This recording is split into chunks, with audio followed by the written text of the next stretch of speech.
Good afternoon. Friends of World Knowledge Forum, welcome to this session on North Korea. Well, at this session, we have a very special group of panelists. They, in fact, are three former European ambassadors to Pyongyang.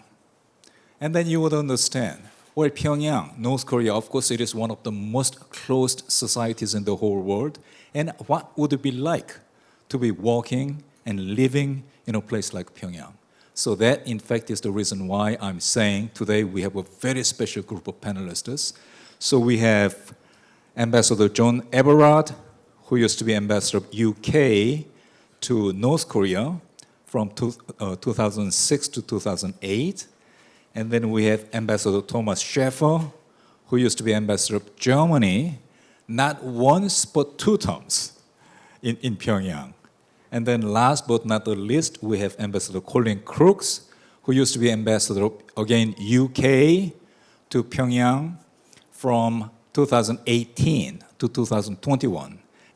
So welcome these three gentlemen, please, with a big applause. Thank you.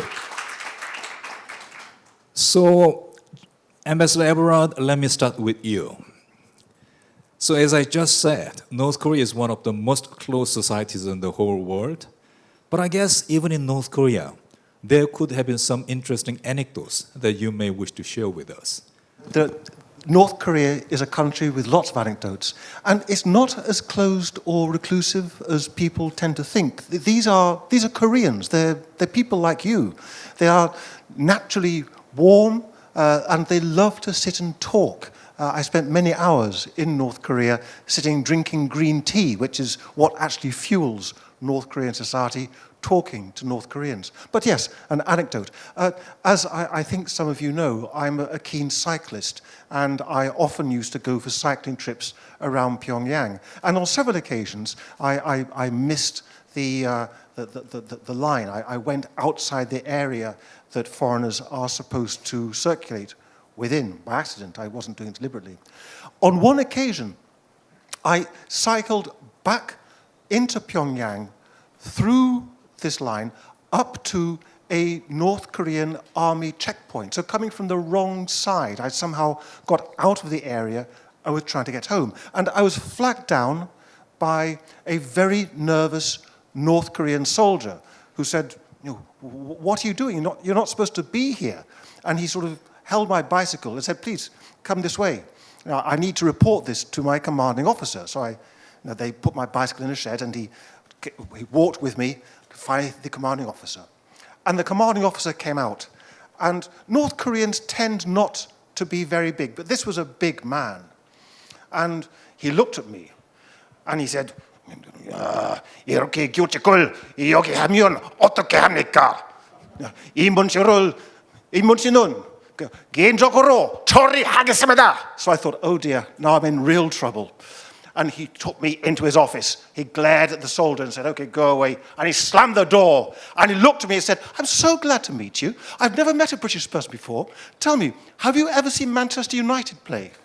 And he sat there for about an hour, giving me lots of green tea and offering me cigarettes. And he said, I can't let you go just yet because I have to report to my superior, who reports to his superior, who reports to his superior, and then the permits will come down, and then you can go. So he sat there for an hour, and he showed me the photographs of his family. We parted the very best of friends. And as we went out, straight away, he reassumed the demeanor of a fierce North Korean officer, glowered at me and said, don't do it again. So I didn't. There you go. Very interesting, very interesting. That's how you survived in North Korea, and then that's how that North Korean soldier survived in North Korea as well. Well, yes. Both of you knew how to survive. You have to survive, and of course, like so many other North Koreans, does it happen in South Korea too, I wonder?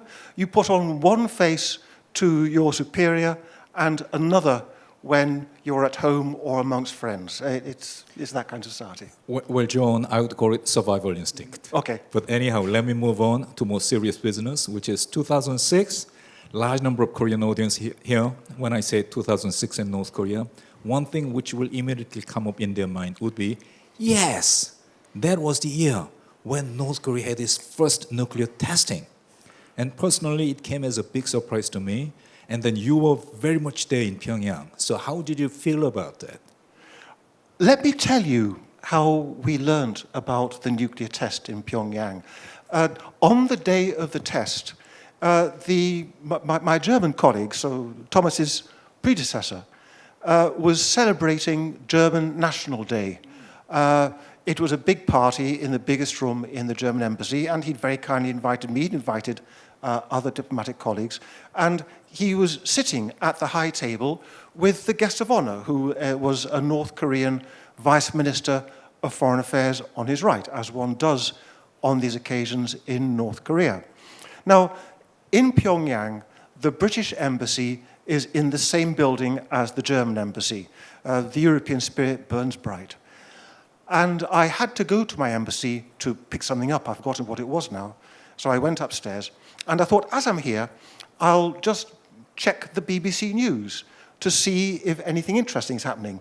And of course, headlines that while we had been drinking the health of the German nation, North Korea had detonated a nuclear device. So I looked at this in disbelief, and I thought, oh, what am I to do? I printed out a copy of the BBC report, locked my embassy, went downstairs to the German party, and quietly went up to my German colleague, still sitting there with the North Korean Vice Minister on his right, and just put the report in front of him. And he was talking, and he looked down, and he did a kind of Hollywood double take, looked at this report, looked at me, looked at the Vice Minister in disbelief, and I was too far away by that stage to hear exactly what he was saying. But he was clearly something on the lines of, Vice Minister, what on earth have you done? And the Vice Minister did what all good North Koreans do in these situations. He pretended not to hear, and he stared into the middle distance. And I don't think he said another word for the evening. Well, Ambassador Everard, you just talked about China's perception about this relationship between China and North Korea.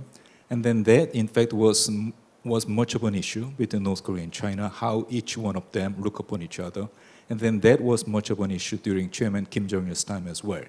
2008, in fact, he met with, Chairman Kim Jong-il, he met with stroke. And then around that time, there was much discussion about succession of power in North Korea at the time. And then more broadly speaking, after more than 70 years, then it is the single family which remains in power in North Korea. So that, in fact, is the reason why it is often referred to as a dynasty, Kim dynasties. So maybe you also had an opportunity to think about the same question while you used to be ambassador in Pyongyang. Succession of power in North Korea. Yes, I left North Korea on the 4th of July, 2008, American National Day. The North Koreans were convinced that this was some kind of secret message. So I wasn't there for the stroke that you refer to. But up until my departure, it was already quite clear that something strange was happening, that the Kim Jong-il was unwell, and that there were rumblings at the top. A lot of speculation as to who might eventually succeed Kim Jong-il. Kim Jong-un's name was mentioned, but I don't think that we had realized that even by that stage, the decision had been made that it was going to be him. Of course, when Kim Jong-il later simply failed to turn up at important party and state gatherings, it was quite obvious that something very serious had happened. That would have been very frightening for North Koreans. North Koreans live by a strict rule book, by protocols and by guidelines which you disobey at your peril, but if you stay within them, then by and large, the system will look after you. And for that, you need a stable political system. You need stability at the top. So when your leader starts to behave in strange ways, like not turning up for important events, your world is shaken. You no longer have the certainty you once had. It's extremely stressful. You don't know whether the rules have changed, and if they have, what the new rules are. So I suspect that a lot of North Korean cadres, in particular senior cadres, went through a very difficult few months at the end of 2008. Well, Ambassador Crooks, you in fact used to be in Pyongyang from 2018 to 2021, and then I have to say that in fact could be, well, in a sense, characterized as a tumultuous period, in the sense that 2018, there were so many meetings between North Korea and South Korea, between North Korea and the United States, etc., etc. So there was certain expectation, certain level of expectation in South Korea, as well as in Washington, D.C., that and that at the end of the day, it could lead to something positive, especially with respect to nuclear issue in North Korea. What was your observation in Pyongyang? Did you share that kind of quote-unquote optimism being prevailing in Seoul as well as in Washington, D.C.? Well, I arrived in Pyongyang as ambassador in December 2018, which was a particularly optimistic moment. We'd had the Singapore summit to which you alluded. I remember shortly after arriving at the Foreign Ministry's New Year's reception, talking to the then Foreign Minister Ri Yong-ho, and we'd all ask him, so what sort of year do you expect? Is it going to be a good year? Is it going to be, a good year for diplomacy? And he said, yeah, we should be optimistic. It's going to be a good year. We'll be continuing the engagement, continuing the negotiation. And this was, of course, in the run-up to the Hanoi summit at the end of February 2019.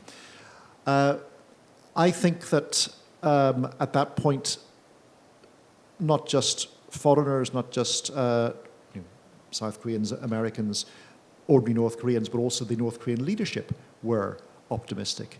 I think Kim Jong-un went into Hanoi feeling pretty confident that he would be able to enter a process with Donald Trump, which would lead to, in terms of the Korean proverb, catching two rabbits at the same time. I think he thought he could achieve sanctions relief and at the same time retain the essence of his nuclear program. I guess that the hope on the opposite side, on the West, was that at least by entering a process by which you were negotiating sanctions relief against nuclear capabilities, you could eventually get towards a point of denuclearization. But the leadership, I think, thought they could achieve those two things at the same time.